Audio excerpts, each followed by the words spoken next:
È l'ultima persona che ha visto Luca Tacchetto ed Edith Blaise prima della loro misteriosa scomparsa in Burkina Faso ed è l'ultima persona che appare nell'ultimo video che il figlio dell'ex sindaco di Vigonza ha spedito a casa.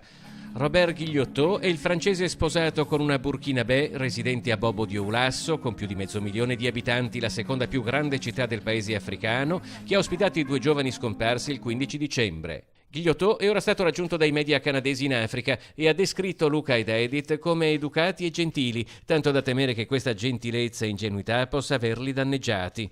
Il francese non ha potuto far altro che ipotizzare quale strada abbiano preso dopo averlo salutato, offrendo una serie di alternative e descrivendo scenari molto diversi per pericolosità o sicurezza. Il viaggio in automobile di Luca ed Edith era quasi arrivato a destinazione, il Togo, ma a quanto si è appurato il tragitto per raggiungerlo poteva sempre subire modifiche anche dell'ultimo minuto.